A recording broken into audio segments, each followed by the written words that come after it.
Hi there, Glocal Citizens. It's Florence Adu, your host for the podcast that inspires a borderless mindset around doing something in the world. This week, I am visiting with the founder of Snacks of Africa. And Snacks of Africa is a proudly Ghanaian food processing company based here in Accra, Ghana. And they're one of my favorite snacks. And once you taste them, they'll be yours as well. I'd like to say welcome to Stacey Enyame. Stacey, welcome. Thank you, Florence. Thank you for having me. Thank you. And did I say your name correctly? I sometimes get a little bit off. No, it's actually Enyame. Enyame. Stacey Yes. Enyame. Okay. So this is a great segue into telling us more about yourself. So tell us more. Where are you from? Where's your name from? Where are you local? And besides being the founder of Snacks of Africa, what is your craft? Okay. Well, I am originally Ghanaian. Both my parents are Ghanaian, but I was born and raised in New York. So I'm a New Yorker through and through, and currently based in Accra. So that's where I'm local. Okay. My craft is entrepreneurship, building enterprise, growing things. I like the idea of starting something and growing it. And so I'm doing that with Snacks of Africa, and I hope to do that many times over. Oh, okay. So you're local here now in Accra, and I think you mentioned you grew up in New York? I did. The Bronx. I was raised in the Bronx. Okay. So shout out to BX. Shout out to BX. Yes. So I grew up in the Bronx, went to school in the Bronx, New York, basically through and through. University, I went upstate New York, SUNY Albany. And then after that, I started my career in sort of the banking industry, worked there for a few years before I decided to sort of expand my experience globally. So what was it about banking that attracted you? I was in a program called Inroads. Okay. And Inroads. Yeah, I was in Inroads. And I think when I applied, to be honest, I wasn't gung-ho set on banking itself. I think I just sort of ended up in it. And so I did Inroads, and I think my first sort of internship was in the commercial cards division. The consumer cards division. Mm-hmm. And it was okay, but I just felt like something was missing. And so I told how in Inroads, everyone has a counselor that kind of matches you to a certain job. And I said to her, I want to change my internship. I don't want to work here again next summer. She's like, what? Like, you can't do that. I said, well, no, I want to do something different. She's like, well, what do you want to do? I said, I want something that merges marketing and finance together. That was all I had, but that's that's what I felt like I needed to do. And she said, okay, well, you're going to have to give up this internship and then apply for a new one. And I said, that's fine. Let's just do it. And then I did it. And I was matched to the corporate banking division, but within the corporate banking division, there was a sort of a product management arm. It actually worked out perfectly because I viewed it, product management, if you think about brand management or even product development, it kind of combines the sales, the marketing, operations, so much more than sales and marketing, but it had that varied experience that I think I was trying to get at when I told them I wanted to combine marketing and sales, right? Marketing and finance together. Yep. So it was actually a great fit for me. So that internship turned into a full-time position. So, I was on the product management team, which I loved. I got to get involved with product development, which was very interesting to me. Obviously responsible for P&L, sat on a global product team. So we got to interact with different countries. The organization that I was with is a global organization. So we had offices in virtually every country. So overall, it was a fun experience. And I think I really got the opportunity to really, explore different interests while working. So it was still, banking. So it's not as, I guess, creative or anything like that. But for me, it worked out very well because it gave me the opportunity to kind of have the experience of, let's say, brand management. Because just to take a step back, my dream was actually to work for a Coca-Cola. Oh, That okay. was what I wanted to do. I wanted to work for Coca-Cola. I was like, I want to work for Coca-Cola. And that didn't work out. But working within the product management division of a bank, there was still some parallels. Obviously not to the same extent, but, some of the core was the same. So I ended up really enjoying that role and that opportunity. Uh-huh. So just for our listeners, Inroads is a national internship program that starts, doesn't it start your freshman year in high school? At university, I joined when I was in probably a sophomore. I think I joined when I was a sophomore in college. Okay. But it does start in high school. People were in the program during high school. I just was not. Right, because my cousins, they all did it and they started in high school. They didn't really do it in university, but right, exactly. But so it's an internship program that places people of color primarily into upwardly mobile types of industries where we're not really represented, right? That's generally the idea. Right. So we'll put that in the show notes just so people kind of get a sense of what that exactly is. And so I'm curious about Coca-Cola, because Coca-Cola really, I mean, they're excellent marketers. So is that what attracted you to wanting to be in that sector or in that work for them? To be honest, at the time, it wasn't that I thought they were great marketers. I didn't stand outside of it and say, oh, wow, they're so great at marketing. I just connected with the brand. I absolutely loved Coca-Cola. So yes, they were great marketers, but I didn't even think of them as marketers. I just thought, okay, I love this brand. So they were effectively marketing to me. And I think I'm not an easy customer to market to, but I always connected with their commercials and their adverts. I just really, there was something about the messaging in the commercials that I just really loved. And I said, this is a company I want to work for. I didn't know anyone that worked there. I barely even knew they were based in Atlanta. I just knew, okay, this is the type of company I would want to work for. Right. You were happy to have a Coke and a smile. Right.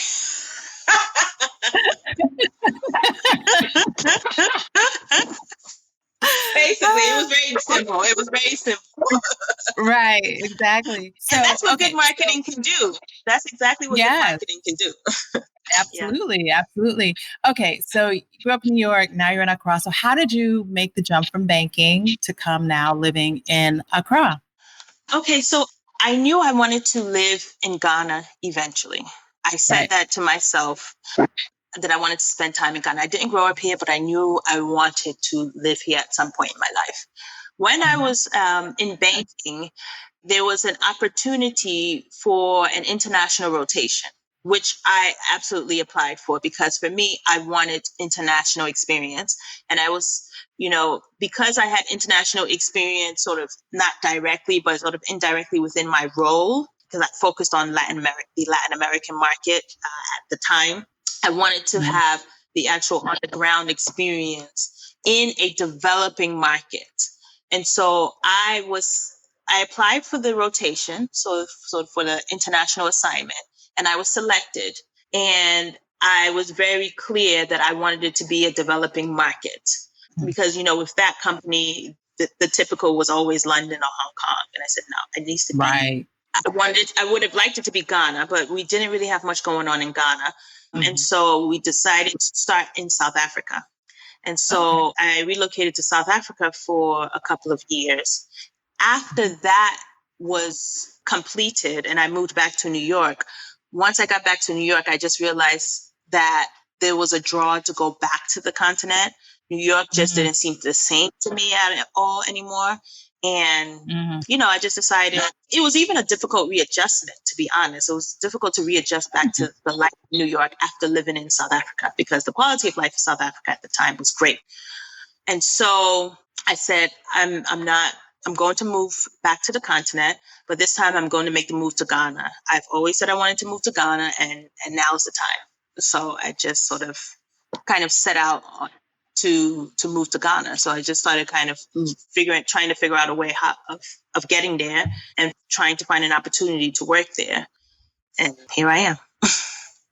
Okay. So then most of my guests have some story about how they did it. But so you decided you wanted to come, but how did you actually say, this is when I'm packing all my bags? Did you pack all your bags and just come and sit and stay because you had a family house and could do that? Or how did the mechanics of it all work? Okay. I did not have a family house. So I don't have family in Accra. I didn't have any direct family in Accra. And my family, my extended family sort of lives in the Western region. So that wasn't an option. What I did was I looked for a job, really. So what I would do was I just spent a lot of time trying to pour through my network, see who do I know that knows anyone that lives in Ghana that I can speak with to explore opportunities to work there. And so initially I took a leave of absence with my previous company, and I just started looking. I would go to different events, around the time there was the, African Business Forum at some of the Ivy League schools for their MBA programs. There were a few of those. So I know Columbia had one. I think NYU had one. So I attended those events to really start to network and try to find people who I could connect with, that could connect me with opportunities. And there was a particular company that I was drawn to called Acumen Fund, because they were doing a lot of work around impact. And I said, okay, this is something that I'd love to do. They were opening a West Africa office. So part of the work that I was doing was really to try to find different opportunities, but then also try to see if I can connect with people who knew anyone at that particular company, because I knew they were hiring and I had already applied. But, with work and with a career, you need to network. So that was my process. So anyone who I could connect with, I did. And I finally found someone that connected me with the person who was hiring for Acumen. And then I started the interview process with them. But in the meantime, I was also interviewing with other companies that were based in Accra. And then once I found the opportunity, then I made the move. So after securing the job, I moved here. Okay. Got it. So you landed and you worked for Acumen. Yes. Okay. So I landed and worked for Acumen, and I was basically looking at, Acumen is a social venture capital firm. So what they do is they invest in businesses that are serving what they call the bottom of the pyramid, people who are earning less than $2 a day. So they invest in those companies, but they invest patient capital. So we were responsible for trying to find opportunities on the continent that serve that purpose, that could be invested in, or in the West Africa region, not the entire continent, but for West Africa specifically. Okay, got it. So I noticed you were there for not too long, but in that time, how did you come to understand impact? And how did that spur you into where you are now? In that time, I learned that there were different definitions and different views of impact. Some people feel that impact is only restricted to certain industries or certain socioeconomic positions. And I started to, explore those different ideas of impact because of the role that I was in, and because of the position that Acumen was in the overall development sort of industry. We got to interact with a lot of different people from different types of organizations that still all focus on impact in their own way. So it was great for me to really explore what people are doing along the lines of impact, and showed me what the spectrum really looked like. Wow. Okay. And for me, so for me, I feel that, impact, it doesn't have to be as, restrictive. For me, impact, is not necessarily about the volume of people. I think if you can make impact within a small number of people, that can always be expanded, because, especially with a place like Ghana and how so community driven we are, you can make an impact amongst, let's say, 100 farmers. You can triple their income, quadruple their income, and that could take them and whoever they also take along with them much further than only increasing, the incomes of 1,000 farmers by, let's say, 10 or 20%.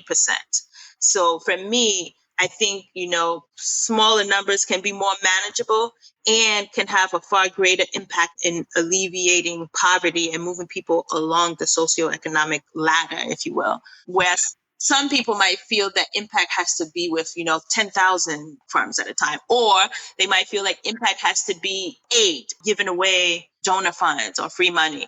Yeah. Other people might say impact is infrastructure, right? You need infrastructure in order for an economy to grow. So it was a good experience in that it really broadened my perspective of what impact can be. And there's no one specific definition of that. Yeah, I guess it's in the eyes of the capital ultimately, right? Right. Yeah. Right. Exactly. Got it.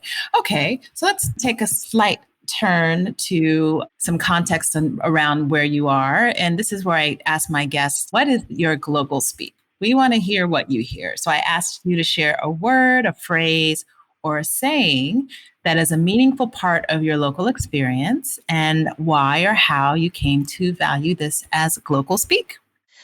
Okay. Well, my favorite phrase here in Ghana is happy yourself. I don't know if you've heard that phrase before.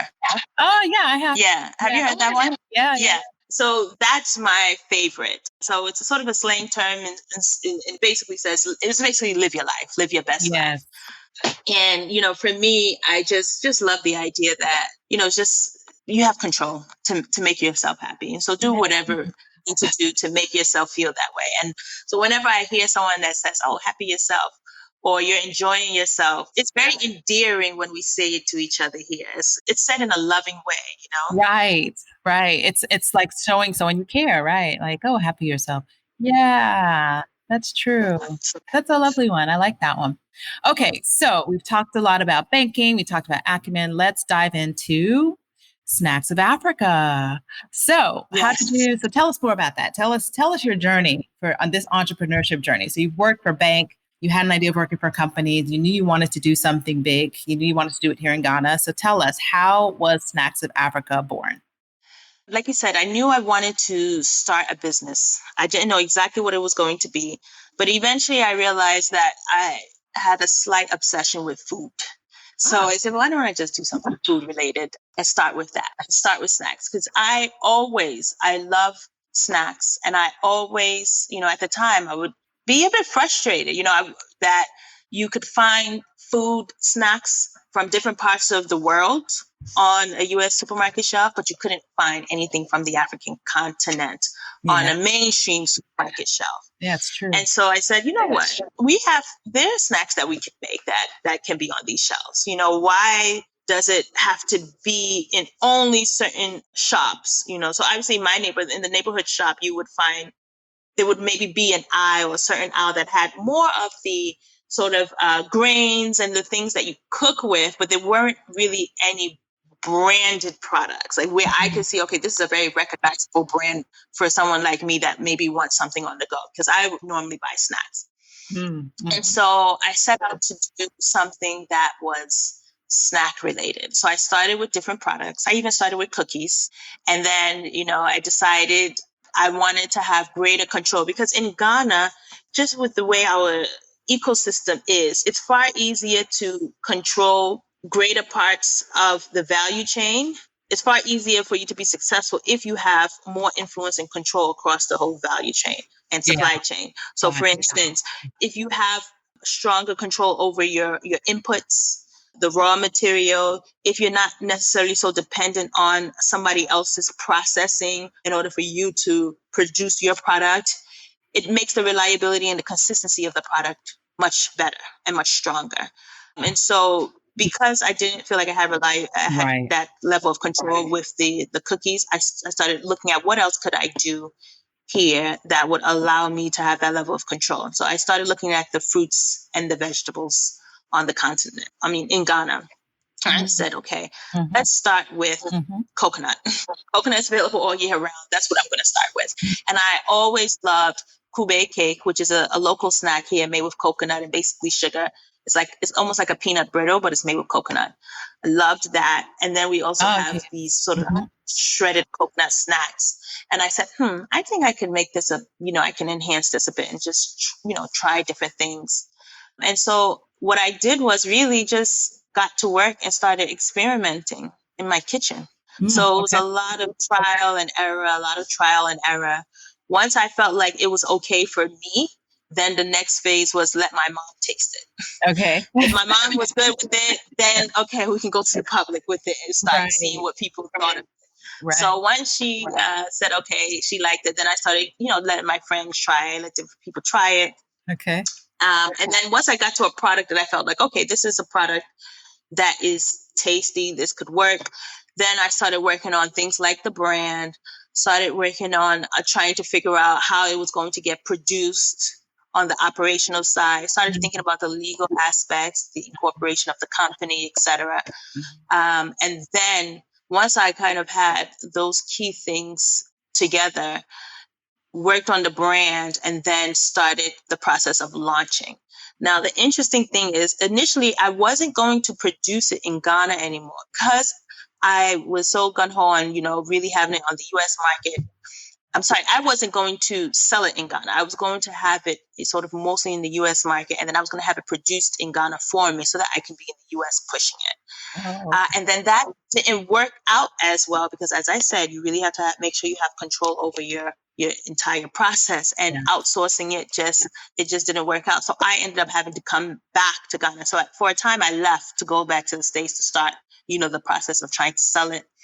And so I ended up having to come back here to set up my own factory to produce it. And so once I got that done, which was also its own process, then, I just started selling it. I started selling it at a cafe, T-Bar. T-Bar. Dido was like, I need these. My friend Dido, who's the owner of T-Bar, she said, I need these in my shop. Please let me sell it here. And then she was my first customer. Yeah. And that's where I discovered them. Yeah. And I was like, these are awesome. And I started buying cases. Yeah. Like I'm telling you folks, these are that good. These are good. But now, what's now 3 or 4 years later? Yeah, 3.5 years later. Oh my gosh. But the process before that was a little long. So 3.5 since we launched, but there was at least 1.5 years into sort of the groundwork. Sure. But this many years later, you can't go into a supermarket or a gas station or a coffee shop and not see Snacks of Africa. So yes, exactly. Congratulations. That is really, and you also have your international distribution, right? Tell us more about how that happened. The getting it in most places in Ghana or the international distribution? The international. Okay. So with the international, that was through someone who tried the product, who enjoyed it. She already distributes, other products from Ghana into the US, mostly in the DMV area.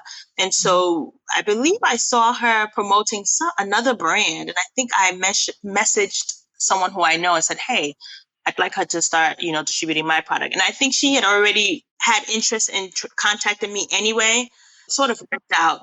And she started distributing it to her customers. She really liked the product. She really had, the vision to distribute products that are made in Ghana, branded products that are made in Ghana to the market that she already serves. And it worked out that way. And so we'll also be launching, our website. We had to revamp it. So we'll start getting that back up and running so that we can sell online via our own website. But for now, by Cayenne, she now distributes our product online and to retailers in the DMV area, as well as Texas, Atlanta, and a few other states. Nice. So then just taking a step back, was it a similar kind of process in Ghana, getting on all those shelves? Or how did you go about that process? No, so the process in the States is a little different because it's really, when you go through a distributor, the distributor, she has those links already. So she's buying it from me and then she's distributing it into her customer base. And then here it was you being your own distributor. Right. So here in Ghana, I directly approach each of the customers, or sometimes they approach me. And it's really about selling and marketing the product and, convincing them why they should carry the product. And so we usually do that. Once we get it in the shop, we do a bit of promotion to really build some awareness. And then it's just about the servicing and really trying to ensure that the customers in their shop really know the product. Because, there's always going to be new customers that you could potentially target. And so it's about growing that customer base within each shop. But there's so many more shops that we still haven't penetrated. So there's still a lot more to be done. I think we're in very strategic places, but we want to go a bit deeper and get into some of the sort of the smaller retail shops just so that we can have broader access. Sure. So our customers can have broader access. Mm-hmm. Okay, got it. And so here's a question in terms of so in your particular product, so since I first tried your product, then going back to the US and saying, I love coconut chips now, how can I get them? And even in comparison, I tell everyone is like, these are better than any that I've tasted from Thailand, from anywhere else, even other brands in Ghana. So in terms of looking at, because now I think there are a few more brands in Ghana, how do you manage the competition? Like dealing with how do you keep differentiating yourself and innovating it's early on, but how do you see yourself continuing to do that? Yeah. So for us, I spent a lot of time in developing a great product. Mm-hmm. And I know what a great product tastes like because I am someone who really loves great products. So I really spent a lot of time in making sure the product is great. In terms of maybe people coming in and trying to potentially replicate it, I still stand on my product because I know, regardless of if there is a competition, mine will still be differentiated. Sure. But you still need to continue to add things to it. So right now, what we're working on is adding new products. So we have to add different varieties of the coconut chips. And then we also now need to expand into other product categories. So we'll still do snacks, but then it would be a different type of snack. Maybe it's a snack bar or a cookie mm-hmm. or the like. So I don't see it as we're just coconut chips or, coconuts of Africa.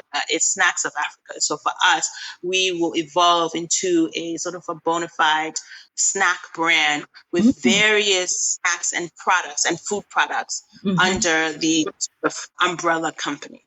Oh, okay. Wonderful. So do you have any leak? Can you leak us any information on what the next one looks like? Not yet, but I will post it. We won't leak any information, but mm-hmm. when we get closer to that date, we will share that with you. Okay. Wonderful. But what I will say is that for the coconut chips, we are going to introduce other varieties.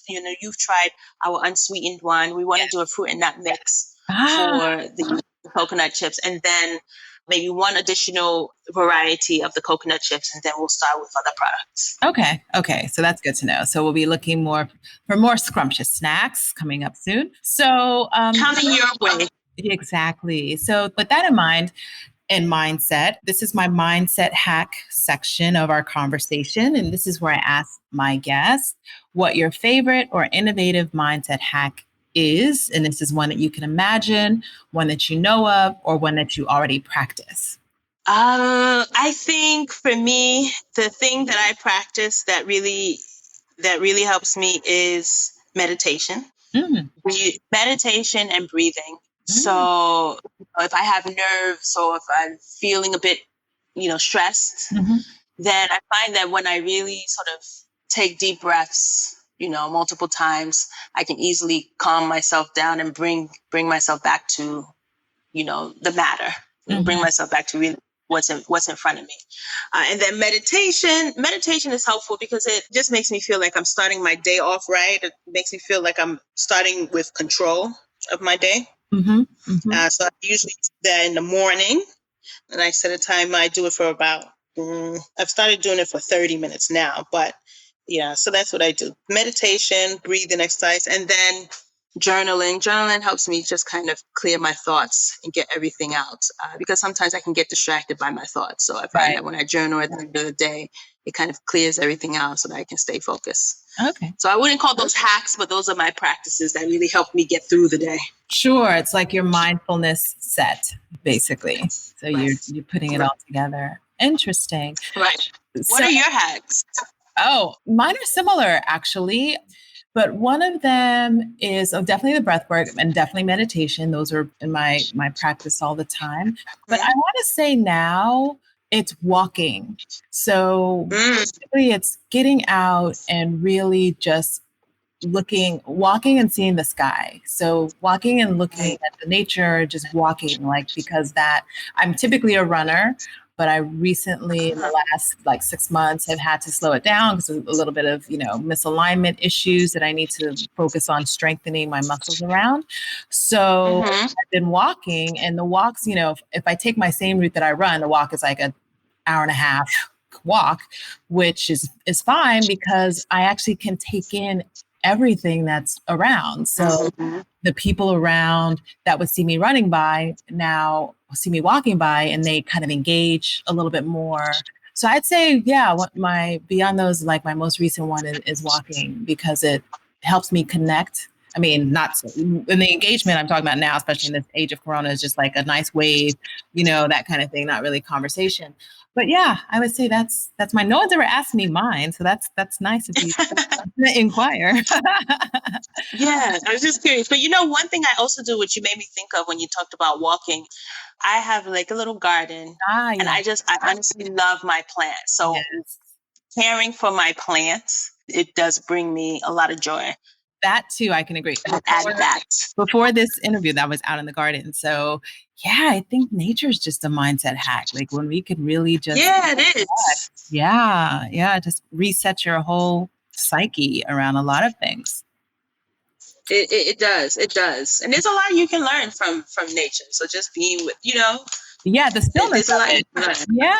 And so it's interesting, just going down that road a little bit more, is because I've been reading these science fiction books and just different books about stuff generally. And we're so urban for the most part, our globe is, that we wouldn't be able to survive. And one of my guests earlier in this year, they bought land in upstate New York, and basically they spent a full year going there every weekend and learning the land and having to learn plants and learn those things. And it's like, we need to do that. We need to understand what this plant means. We need to understand what this animal does. We need to be not terminating all of our insects, but actually kind of figuring out what they do and why they're important.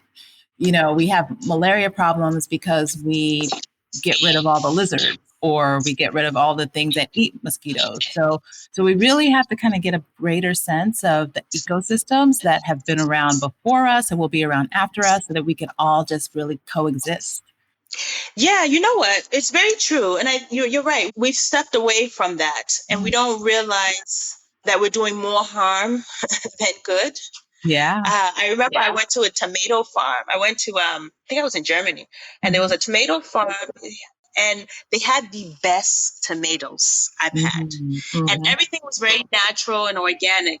And there were so many bees. And I was like, well, why are there so many bees? And I learned that the bees were critical to the ecosystem that the tomatoes grew in. Right. And it was so interesting to me because, again, I'm a city girl. So this is not even something that I think about, that crosses my mind. And it was the first time that I realized, wow, there's so many smaller and larger ecosystems that we're just completely oblivious to.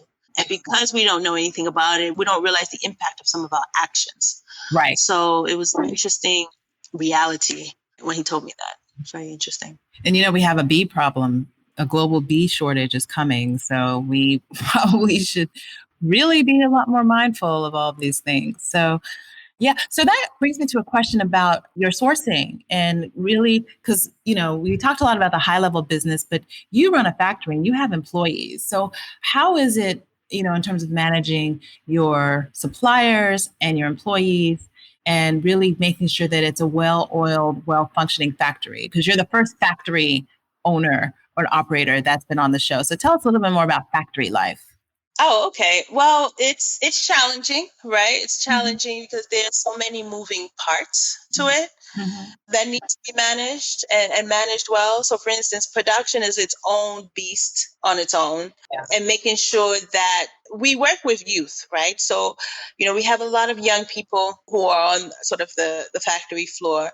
And so really making sure that there is discipline in how the production is done is important, because we are big on the consistency of the product, and we're also big on food safety. Yes. Especially because it's like an international product. And I for me, I really want to make sure that, anyone who tries my product on any continent, in any country, on any supermarket shelf, feels like it's a quality product. So there's a lot that goes into that aspect, which I think in the past I hadn't anticipated, right? So there's a whole system, food safety management and the like, that we need to be mindful of. So there's a whole team on that. And then for the sourcing, sourcing, luckily we have some pretty reliable suppliers, but initially it took a while to really find the right ones. So we have certain suppliers that we source from. Mm-hmm. So we haven't had any challenges sourcing from our farmers for the coconut because we really only deal with one main crop. And then there's the sort of the sales and the marketing sort of aspect of the product. And I think it becomes a bit challenging and overwhelming because, nowadays there are a lot of products or brands that are out there, especially let's say in the US, where production is outsourced. So that's not even something that they really have to concern themselves with. It's really just they focus more on the marketing, which I think is great because you really get to really build the brand probably at a much faster pace than someone who's spending time on the production. Not that one is better than the other, but it's just two different ways of handling it. And I think for us, it's taking time to really just balance it all and find the right people to handle certain things, so that I'm not spending so much time on each of the different areas, but rather kind of leading and pushing the strategy and the vision forward. And so I think when I started, I spent a lot of time, I was a lot of time in production, spending so much time in production that we didn't really get to do any marketing really. Now we're starting to get more into sort of the product differentiation and get more into the marketing. But then now there's administrative items that we need to really start to focus on, right? So hiring an accountant, hiring an admin to help with those items. So it's a balancing act, I would say. It's a balancing act, and it's just a lot of moving pieces, which I love. I do enjoy that part of it. But it's important to really make sure that you have a system in place to balance it. For our coconuts, we do have reliable suppliers for the coconut, but there is always the need to add more. So right now we're looking for additional suppliers to have as a backup because, in some cases when we're in the lean season, there might be a shortage. So it's important to have different reliable sources. But overall, it hasn't been so difficult. We usually work through associations or cooperatives, which allow us to get access to many different farmers or even to smaller amounts and larger scale farmers. So we don't have so much of an issue on the sourcing at the moment. Although for us, long term, we would eventually want to sort of take more control of the raw material and potentially start our own farm just to secure our supply as we grow. That's a good idea. I don't think I ever told you, but coconut farming was one of my, I'm coming to Ghana to do. And so I've done a bit of research. Yeah, I did a bit of research on coconut, like where they grow, the whole coconut disease that had ravaged coconuts for a while and no more.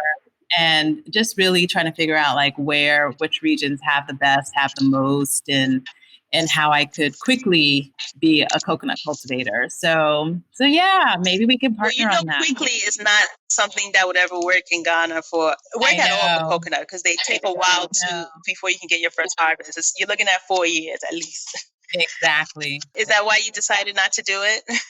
Well, that and to get that harvest in 4 years, you need to plant a lot of coconuts. Yeah, you do. So you have to do that scale.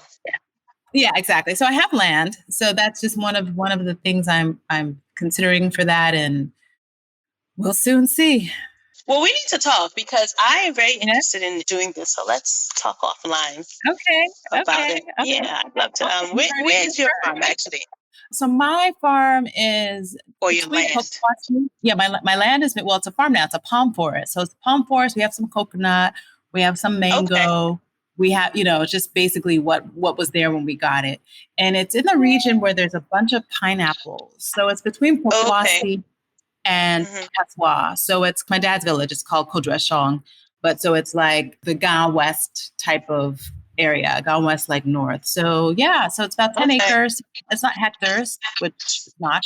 But I also have another friend who I'll have on the show sometime soon in the Dodowa area. She has hundreds of acres. So that's something she's she's like, come plant. I don't care. So it's yeah. So yeah, let's definitely talk offline and strategize. Yeah.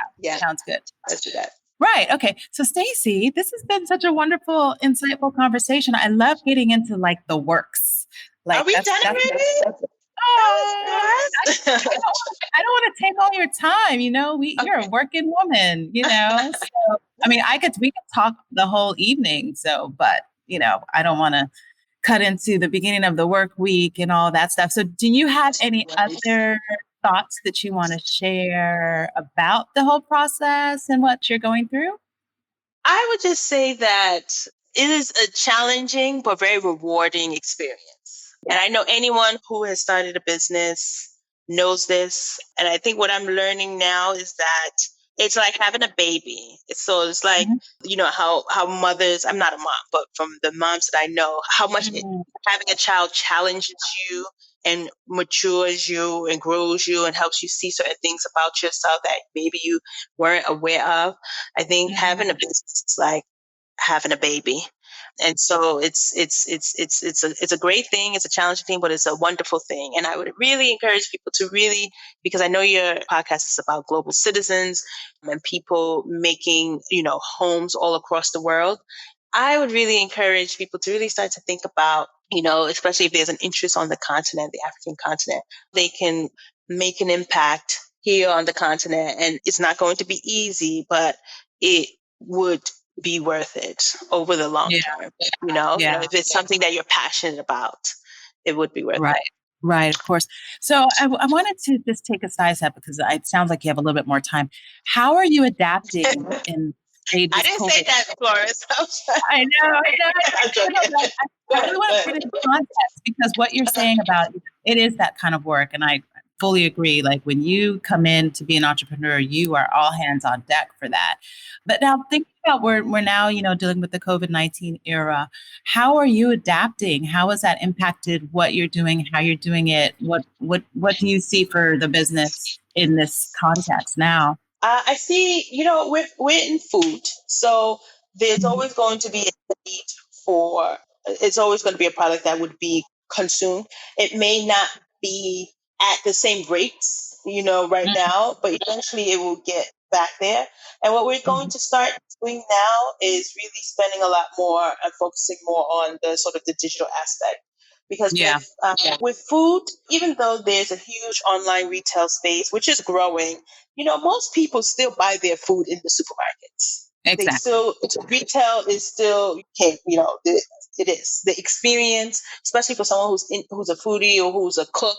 The experience of going into a Whole Foods and getting to try different foods and looking at the different products, that in itself is an experience. But I think COVID now is going to force people to be sort of more efficient with their time or move people towards that way. Not necessarily force that, but I think people are now thinking about what are they spending their time on. As you think about that, there's probably going to be more of a shift to online, even more than we've seen. So we're going to make sure we're right sort of in the midst Right. of that. I'm still going to Got do food, still into it, but we're just going to sort of revise the sort of distribution strategy a bit or diversify it. got it. Got it. Smart money. So, last question, just kind of Mhm. getting into the head of Miss Enyam. What are you reading these days? Right now, I'm reading the autobiography of Benjamin Franklin. So Ah, okay. yeah, I'm switching. I'm between that and I just started looking into Robert Greene's The Laws of Human Nature. Okay. So, what's the juxtaposition on both of those stories as you read them concurrently? Well, the autobiography of Benjamin Franklin is obviously his autobiography, but it's great to really get into. He was very thoughtful and very meticulous, and he really shares a lot of lessons that he's learned, which I really appreciate because it's not necessarily like, why I did this, I did this, this. He's more like, this was my thought process. These are the exercises that I did. This is how I built my discipline. This is the way I thought about things. And it's a letter to his son Mm-hmm. basically. He was writing it for the Mm, benefit of his son, which I liked. So I just like the approach. I like some of the learnings. I'm just into it. I'm about, let's say, quarter of the way through, but I okay. appreciate the insights. I really appreciate the insights. And then the laws of Mhm. human nature is more sort of broader. So this is into one man's mind, the insights of one man's mind. And then Robert Greene's book is more of a collective. So he just looks at certain characteristics and certain character traits and tries to explain that these are the potential characters that you might come into contact with in life. And this is how you might want to approach it in order to avoid the pitfalls of certain relationships. Wow, very insightful. Good reads. Those will be in our show notes too. Just gems. Yeah. All right. Well, thank you for joining us today. This was great. I had so much fun. Thank you so much for having me. Yeah. So, folks, that's all for this week with Glocal Citizen Stacey Enyame of Snacks of Africa. As always, you can catch us every Tuesday dropping a new podcast at glocalcitizenspod.com or wherever you get your podcasts. That includes Apple, that includes Google, that includes so many more. Please subscribe. Please comment. Please follow Snacks of Africa on Instagram, Facebook, on their website. Buy snacks if you're in Accra. And until next time, folks, bye for now.